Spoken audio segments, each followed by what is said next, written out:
صفحہ نمبر 31 ہی جاری ہے۔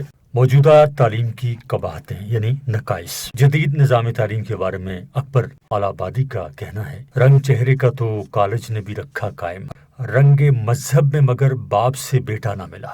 اس لیے سب سے پہلی بات یہی کہی جا سکتی ہے کہ موجودہ تعلیم نے مسلمانوں کو اپنے دین اسلام سے کافی حد تک دور کر دیا ہے۔ وجہ اس کی یہی ہے کہ وہ عصری علوم میں مصروفیت کی وجہ سے دینی علوم کی طرف توجہ نہیں دیتے، اور بوقت ملازمت بھی ان سے صرف اپنے متعلقہ مضمون کے بارے میں پوچھا جاتا ہے۔ دینی احکامات اور شرعی مسئلوں سے متعلق کوئی سوال نہیں کیا جاتا۔ اس لیے آج تعلیم یافتہ نوجوان اکثر دین سے بے بہرا ہوتا ہے، اور قرآن و سنت سے متعلق اس کی معلومات انتہائی محدود اور ناقص ہوتی ہیں۔ اس لیے تو علامہ اقبال نے فرمایا تھا، گلا تو گھونٹ دیا اہل مدرسہ نہ تیرا، گلا تو گھونٹ دیا اہل مدرسہ نہ تیرا، کہاں سے آئی صدا لا الہ الا اللہ۔ جدید تعلیمی نظام میں طالب علم اکثر اوقات ایسے مضامین کا انتخاب کرتا ہے جس کی بدولت اسے نوکری یعنی ملازمت آسانی سے مل سکے۔ اس لیے بسا اوقات اسے اپنے متعلقہ مضمون میں علمیت کے مقام پر پہنچنے کا کوئی شوق نہیں ہوتا، بس کچھ قصہ پٹا پڑھ لیتا ہے تاکہ ڈگری لے سکے۔ اسی لیے اکبر آلابادی نے کو کہنا پڑا، کیا کہیں احباب کیا کار نمایاں کر گئے، بی اے کیا نوکر ہوئے، پینشن ملی اور مر گئے۔ موجودہ طرز تعلیم میں ایک بڑی خامی اخلاقیات اور عادات پر بہت کم توجہ دینا ہے، جس کی وجہ سے ایک اعلیٰ تعلیم یافتہ شخص میں یہ خوبیاں اس قدر نہیں ہوتی جتنی کہ ہونی چاہیے اور جیسے کہ تعلیم کا تقاضا ہے۔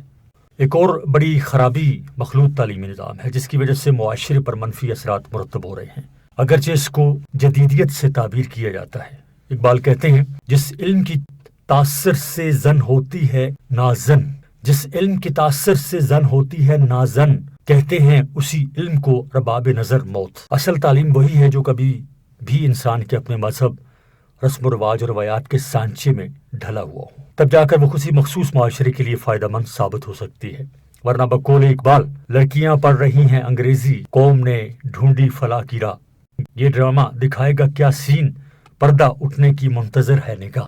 موجودہ تعلیم کی ایک بڑی خرابی اپنی مادری اور قومی زبان میں نہ ہونا ہے، اس لیے ہمارا پاکستانی نوجوان جو پشتو، پنجابی یا ہند کو بولنے والا ہے تو دوسری زبان کے طور پر اردو اور تیسری زبان لازمی طور پر انگریزی سیکھے گا۔ اس سے طالب علم پر پڑھائی کا بوجھ بڑھ جاتا ہے، جبکہ دنیا کے جتنے بھی ترقی یافتہ ممالک ہیں ان میں تعلیم مادری زبان میں دی جاتی ہے، کیونکہ بچے کے لیے مادری زبان میں سیکھنا زیادہ آسان ہوتا ہے۔ ایک اور بڑی خرابی طبقاتی نظام تعلیم ہے جس نے امیر اور غریب کا فرق اتنا واضح اور گہرا کر دیا ہے کہ درمیانی طبقہ ہی ختم ہو گیا ہے، اور اس لیے امیر اور غریب کے درمیان ایک خلیج سی پیدا ہو گئی ہے۔ رموز اوقاف، وقفہ یعنی سیمی کولن، اس کا ٹھہراؤ سکتہ سے ذرا زیادہ ہونا، یہاں سکتے کی نسبت زیادہ ٹھہرنا ہوتا ہے۔ صفحہ نمبر 33 یعنی 33، اس کا استعمال اس وقت ہوتا ہے جب ایک جملے میں کئی چھوٹے جملے آئیں، جیسے عام تعلیم کے لیے ہزاروں مکتب قائم ہیں جن میں سلطنت کا کوئی حصہ نہیں ہے، جو آج کل کے اسکولوں سے زیادہ مفید ہیں۔ اسی طرح اگر کسی جملے کے مختلف اجزاء پر زور دینا ہو، جیسے کرنا ویسے بھرنا، جس کی لاٹھی اس کی بھینس، رابطہ یعنی کولن COLON کولن، اس کا استعمال وہاں ہوتا ہے جہاں وقفے سے زیادہ ٹھہرنا ہوتا ہے۔ اس کا استعمال جملے میں اس وقت کیا جاتا ہے جب جملے کی پچھلی بات کی وضاحت یا تصدیق مقصود ہو، مثلا میری بات یاد رکھو، برائی کا انجام برا ہوتا ہے۔ بقول شاعر، آدمی کو صاحب کردار ہونا چاہیے۔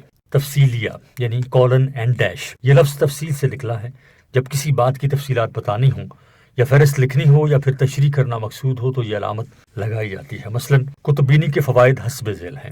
اسی طرح اگر اشیاء گنتے وقت حسب ذیل یا درجہ ذیل کے الفاظ نہ بھی لکھے جائیں تو بھی یہ علامت استعمال ہوتی ہے، جیسے ورزش کے فائدے یا پاکستان کی مشہور معدنیات۔ سوال نمبر 5، درجہ بالا علامات کو استعمال کرتے ہوئے ہر علامت سے 2 جملے بنائیں۔ جواب، وقفہ۔ نمبر 1، آج کل انسان کا مذہب خود غرضی اور مادہ پرستی ہے، اس کے آگے وقفہ ہے۔ دغا بازی اور فریب کاری اس کا شیوا ہے۔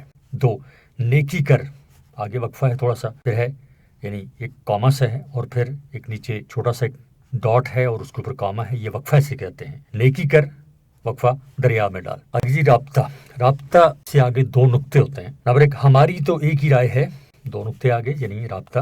دین کو اپنا شعار بناؤ، یعنی دو جملوں کا آپس میں جب رابطہ ہوتا ہے تو درمیان میں جو دو نقطے لگاتے ہیں وہ رابطے کو ظاہر کرتے ہیں۔ دو، کیا خوب مقولہ ہے، پھر رابطہ یعنی دو نقطے، اتفاق میں برکت ہے۔ صفحہ نمبر 34، تفصیلیہ میں دو نقطے ہیں اور اس کے آگے ایک ڈیش ہے، اس طرح ظاہر کرتے ہیں۔ کی مثال دیکھیے، نمبر 1 علامہ اقبال کی کتابوں کی فہرست درج ذیل ہے۔ اب یہ دو نقطے ڈال کے اوپر نیچے اس کے آگے ایک ڈیش ہوگی تو یہ تفصیلیہ کو ظاہر کرے گا۔ 2، انٹرنیٹ کے فوائد اور نقصانات، یعنی جس طرح ہم ہیڈنگ لکھتے ہیں کس چیز کی تو دو نقطے اور ایک ڈیش ڈال کے آگے اس کو نمایاں کرتے ہیں۔ سوال نمبر 6، اس مضمون میں استعمال کیے گئے مختلف مرکبات کی فہرست تیار کریں، مثلا مرکب عطفی، مرکب اضافی، مرکب توصیفی، مرکب تابع موضوع اور مرکب تابع محمل۔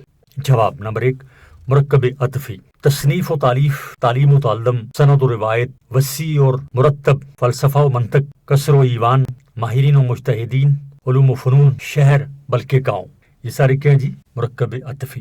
اب مرکب اضافی کیا ہوتے ہیں؟ مسجدوں کے صحن، یہ یعنی ان کی مثالیں دی گئی ہیں، خانقاہوں کی حجرے، طرز زندگی، اسماء الرجال، ریگستان عرب، اسپین کی تباہی، اہل کمال اور احادیث نبوی صلی اللہ علیہ وآلہ وسلم۔ تیسرا جی مرکب توصیفی، اس کی مثالیں دیکھیے، اعلیٰ تعلیم، بے تکلف عمارتوں، یعنی توصیف جس میں کسی چیز کا وصف یا تعریف کی جائے، اعلیٰ تعلیم، بے تکلف عمارتوں، مستند طریقہ، تاریخی نگاہ، مشہور عالموں، ممتاز عالم، مستعد طلباء۔ یہ دیکھیے اب اعلیٰ، بے تکلف، مستند، تاریخی، مشہور اور ممتاز، یہ سارے کیا ہیں؟ صفت ہیں، توصیفی ہیں، مرکب توصیفی۔ 4 ہے جی مرکب تابع موضوع، یعنی دور دراز۔ 5 مرکب تابع محمل، اس سبق میں یہ مرکب موجود نہیں ہے۔ مرکب تابع موضوع، مرکب تابع محمل کے بارے میں کہا ہے کہ اس سبق میں مرکب تابع محمل موجود نہیں ہے۔ آگے ہے جی مرکب تابع موضوع، ایسا مرکب جس میں کسی بابانی لفظ کے ساتھ ایسا زائد یعنی اضافی لفظ آ جائے جس کے اپنے بھی کوئی مخصوص معنی ہوں لیکن مرکب میں شامل ہونے کے بعد اپنے معنی کھو دیتا ہے، یعنی یہ لفظ اپنے موضوع کے تابع ہوتا ہے، جیسے پکڑ دھکڑ، بھولا بسرا، چال ڈھال وغیرہ۔ آگے ہے مرکب تابع مومل، اس مرکب میں کسی بامانی لفظ کے ساتھ روزمرہ اور محاورہ کے مطابق کوئی زائد یعنی اضافی لفظ لگا دیا جاتا ہے جس کے اپنے کوئی معنی نہیں ہوتے، جیسے پانی، وانی، پانی تو لفظ ہے لیکن وانی کوئی لفظ نہیں ہے۔ روٹی، ووٹی، ہم کہتے ہیں نا روٹی ووٹی، روٹی چھوٹی، تو چھوٹی یا ووٹی جو ہے یہ محمل ہے۔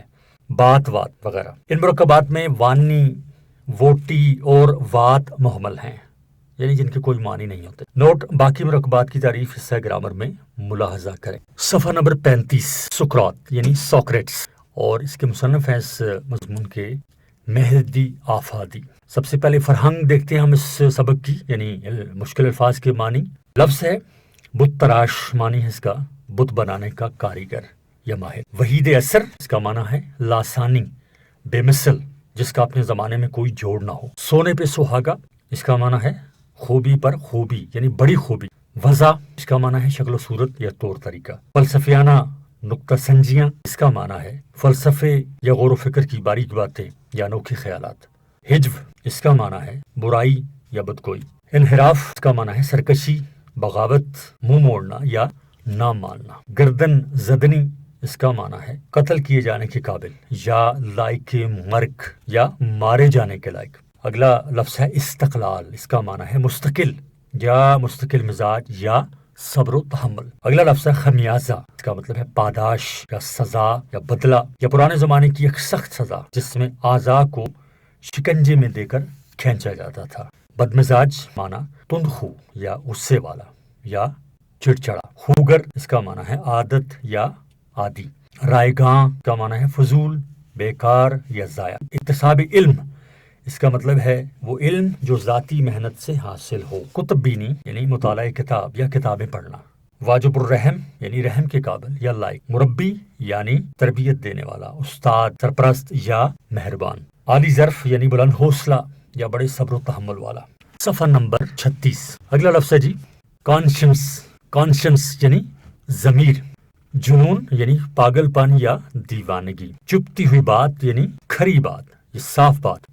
جمادات معنی اس کا بے جان چیزیں یا پتھر وغیرہ۔ نباتات یعنی جاندار پودے، سبزہ یا درخت۔ یہ خلاصہ اس سبق ہے۔ اس مختصر سبق میں جو کہ سقراط کے نام سے موسوم ہے، مصنف مہدی آفادی نے سقراط کے عہد اور حالات پر انتہائی مختصر خامہ فرسائی کی ہے۔ مصنف کہتے ہیں کہ سقراط یونان کے شہر ایتھنس میں پیدا ہوا اور آپ کا شمار یونان کے مشہور فلسفیوں میں ہوتا ہے۔ مصنف کے مطابق سقراط حضرت عیسیٰ علیہ السلام کی پیدائش سے 470 برس قبل پیدا ہوا اور 399 برس قبل فوت ہوا۔ سقراط کا والد ایک بت تراش تھا، اس لیے اس نے بھی یہ فن سیکھا، لیکن چونکہ طبیعت فلسفے کی طرف مائل تھی اس لیے وہ اس فن میں نہ ٹک سکا۔ چونکہ اس کے زمانے میں قانون نافذ تھا کہ ہر جوان کو کچھ عرصہ فوج میں لازم گزارنا ہوگا، یہی وجہ تھی کہ سقراط کو بھی کچھ وقت فوج میں گزارنا پڑا اور کئی جنگوں میں حصہ لے کر بہادری اور شجاعت کے کارنامے انجام دیے۔ مصنف اس حوالے سے دو اہم شخصیات زنوفن اور ایلسی بائیڈیز کا بھی ذکر کرتا ہے، جن کی زندگی دوران لڑائی سقراط نے بچائی تھی۔ مصنف کے مطابق لازمی فوجی زندگی سے فراغت کے بعد سقراط پوری طرح سے درس و تدریس کی طرف راغب ہو گیا اور جگہ جگہ فلسفیانہ انداز بیان میں خطبے دینے لگا، جس سے لوگ فیض یاب ہوتے رہے۔ بعد ازاں آپ سے حسد رکھنے والے چند عناصر نے آپ کے خلاف سازشیں شروع کی اور الزام لگایا کہ نوجوان نسل کو والدین اور بزرگوں کے خلاف بھڑکا رہا ہے، جس میں آپ کو قید اور بعد ازاں سزائے موت ہوئی۔ مصنف نے اس کے علاوہ افلاطون کی بیوی کی بدمزاجی کا بھی ذکر کیا ہے، جس کے ساتھ زندگی گزار کر افلاطون میں صبر کا مادہ پیدا ہوا۔ افلاطون اور زنوفن سقراط کے نامور شاگرد تھے جنہوں نے ان کی زندگی کے حالات قلم بند کیے ہیں۔ مصنف کے مطابق سقراط علم کا دلدادہ تھا جو جاہلوں کو رحم کے قابل سمجھتا تھا اور ہمیشہ انسان کو انسانیت اور اعلیٰ ظرفی کی تلقین کرتا تھا۔ اسی طرح وہ شہرت کو دیوانگی سے تعبیر کرتے ہوئے ضمیر کی آواز سننے پر مجبور کرتا تھا۔ صفحہ نمبر 37، اقتباسات کی تشریح۔ اقتباس نمبر 1، سقراط کی رائے میں موجودہ وقت کو کسی آنے والے دن کی امید پر رائے گاں کر دینا بڑی غلطی ہے۔ وہ کسی چیز کا پس انداز کرنا اسی لیے ایک سرے سے فضول سمجھتا ہے۔ اکتساب علم کے لیے اس کے خیال میں کسی خاص وقت کی قید نہیں۔ عمر کا ہر حصہ انسان کی معلومات کو ترقی دے سکتا ہے۔ اس کی رائے میں کتب بینی ہی ایک عیش ہے جو ہر شخص کا اختیاری امر ہے۔ وہ ایک جاہل کو واجب الرحم سمجھتا ہے۔ حوالہ متن، سبق کا نام سقراط، مصنف کا نام مہدی آفادی، سیاق و سباق۔ مہدی آفادی نے سقراط نامی اس مضمون میں یونان کے نامور فلسفی اور حکیم سقراط کی زندگی پر روشنی ڈالی ہے۔ انہوں نے اس مختصر مضمون میں ان کی زندگی کے کئی حوالے بیان کیے ہیں، جس میں ملکی قوانین کے مطابق ان کی جبرن فوجی زندگی، جنگوں میں بہادری اور شجاعت کے کارنامے اور بعد ازاں فلسفیانہ بحث و مباحثے شامل ہیں۔ مصنف نے ان کے دو شاگردوں زنوفن اور افلاطون کا بھی ذکر کیا ہے اور اس کی بیوی کی تند مزاجی کا بھی اجمالاً ذکر کیا ہے۔ مصنف کہتا ہے کہ سقراط علم کا گرویدہ تھا جو ہمیشہ سچائی اور ضمیر کی آواز سننے کی تلقین کرتا تھا۔ اس کی پاراش میں حکومت وقت نے انہیں سزائے موت سنائی مگر سچائی کی یہ آواز امر ہو گئی۔ اقتباس کی تشریح۔ زیر نظر اقتباس میں مصنف مہدی آفادی یونان کے عظیم فلسفی سقراط کے متعلق کہتے ہیں کہ موجودہ وقت کو آنے والے وقت کی امید پر ضائع اور برباد کرنے کے بالکل حق میں نہیں تھا۔ وہ یہ سمجھتا تھا کہ جو بھی لمحہ زندگی میں میسر آئے اس سے بھرپور فائدہ اٹھانا چاہیے، بجائے اس کے کہ کوئی اچھے وقت کے آنے کا انتظار کرے۔ سقراط اسے غلطی گردانتا ہے۔ مصنف کہتے ہیں کہ سقراط کے خیال میں حصول علم کے لیے کوئی خاص وقت اور عمر نہیں، جس وقت چاہے انسان علم حاصل کر سکتا ہے۔ یہاں پہنچ کر سقراط کی بات حدیث شریف کی بینہ قریب ہے کہ نبی کریم صلی اللہ علیہ وسلم کی حدیث مبارکہ میں ہے کہ اطلب العلم من المہد الی اللحد، یعنی ترجمہ اس کا یہ ہے کہ پنگوڑے یعنی جھولے سے قبر یعنی لحد تک علم حاصل کرو۔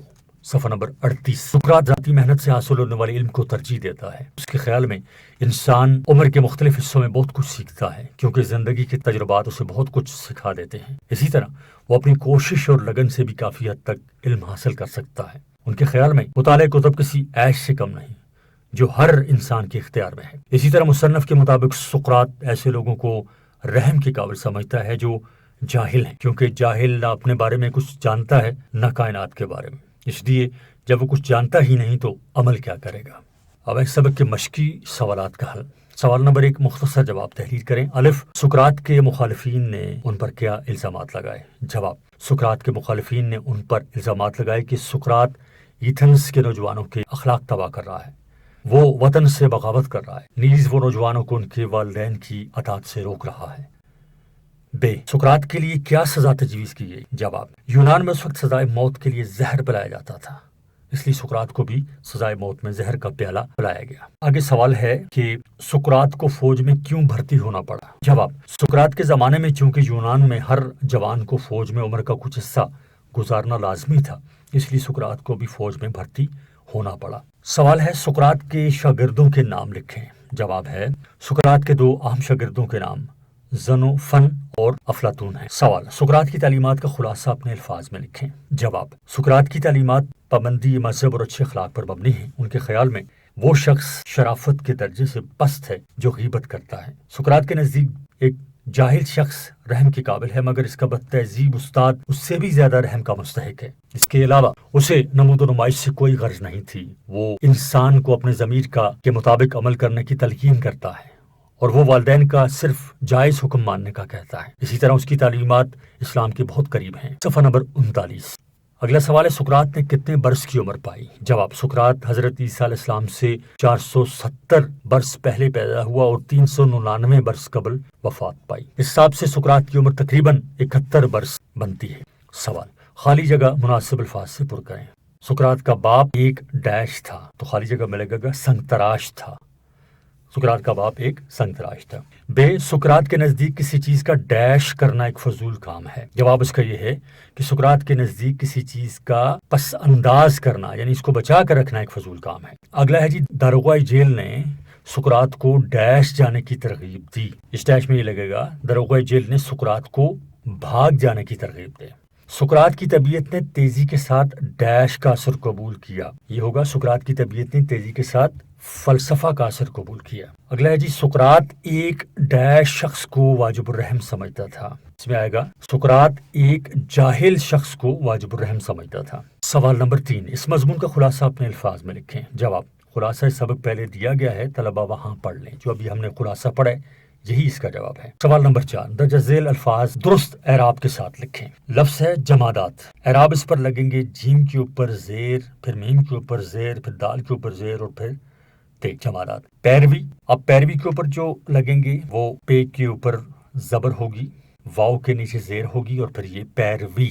پھر رشک و حسد، رے کے اوپر زبر، شین کاف اور پھر واؤ کے اوپر زبر اور پھر ہے کے اوپر زبر اور پھر سین کے اوپر زبر اور پھر دال، یعنی یہ رشک و حسد، رشک و حسد دو لفظ ہیں، رشک و حسد۔ استقلال، استقلال، اب الف کے اوپر سین، تے کے نیچے زیر، استقلال، استقلال۔ پھر کاف کے اوپر زبر، الف کے اوپر زبر، سین، پھر تے کے نیچے زیر، استق اور کاف اور پھر لام کے اوپر زبر، استق لا اور پھر لام، استقلال۔ پھر اگلا لفظ ہے جی ذلت، ذلت میں زال کے نیچے زبر، لام کے اوپر زبر اور شد اور پھر آگے تے، یعنی ذلت۔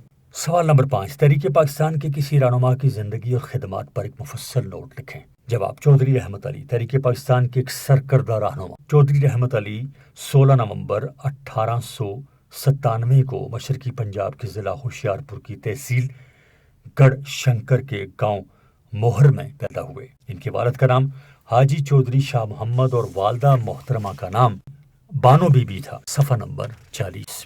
بانو بی بی چودھری شاہ محمد کی دوسری زوجہ تھی۔